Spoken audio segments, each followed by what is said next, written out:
શ્રીનાથજીની પ્રસાદી સીડી જ્યારે બનાવવાની હતી તો તે અગાઉ એમણે ઘણા બધા સજેશન મંગાવ્યા હતા અને મેં વિકલ્પો પણ આપ્યા કે એક છે કૃષ્ણ ભગવાનના જન્મથી માંડીને દેહોત્સર્ગ સુધીના સંપૂર્ણ લીલાઓના પદો લઈ શકાય.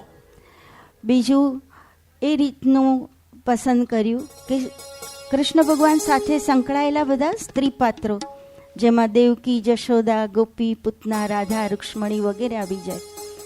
બીજો એક વિકલ્પ હતો મંગળાથી શયન સુધીના ઝાંખીના પદોનો, અને બીજો વિકલ્પ હતો બધા લીલા સ્થળો, મથુરા, વૃંદાવન, ગોકુળ, વ્રજ, દ્વારિકા વગેરે. ત્યાં તો પછી બધા મોટા ઉત્સવો લઈ શકાય આખા વર્ષ દરમિયાનના.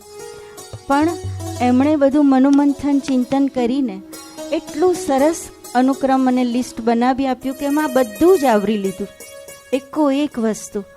અને મહિના સુધી રોજ મારે ત્યાં આવતા જયેશભાઈ પરવારીને એમને લઈને આવે, પ્રસાદ પણ લઈ આવે, અને ખૂબ સરસ રીતે બધી જ ચર્ચાઓ કરીએ અમે. એ સાંભળીને ખુશ થાય. હું મારી પાસે એક લીલાના જેટલા પદ હોય એ સંભળાવું, એમાંથી એ પસંદ કરે, અને ખરેખર એમની પસંદને મારે પણ દાદ આપવી પડે.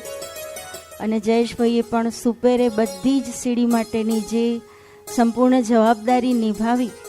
ખરેખર એમના પછી તો બધા જ કરતા હોય છે જીવની પાછળ, પણ આ પરિવારને એટલે હું ધન્યવાદ આપું છું. ખૂબ જ કે યુનિક પરિવાર છે, જાણે કે એમની હયાતીમાં જ એમના ગમતા બધા પદો એમણે પોતે સાંભળ્યા, અને પાછું ગમતાનો ગુલાલ કરવાની જે વૃત્તિ બધાને વહેંચી અને એમાં હું ભાગીદાર બની, એ મારે માટે બહુ જ મોટી સૌભાગ્યની વાત છે.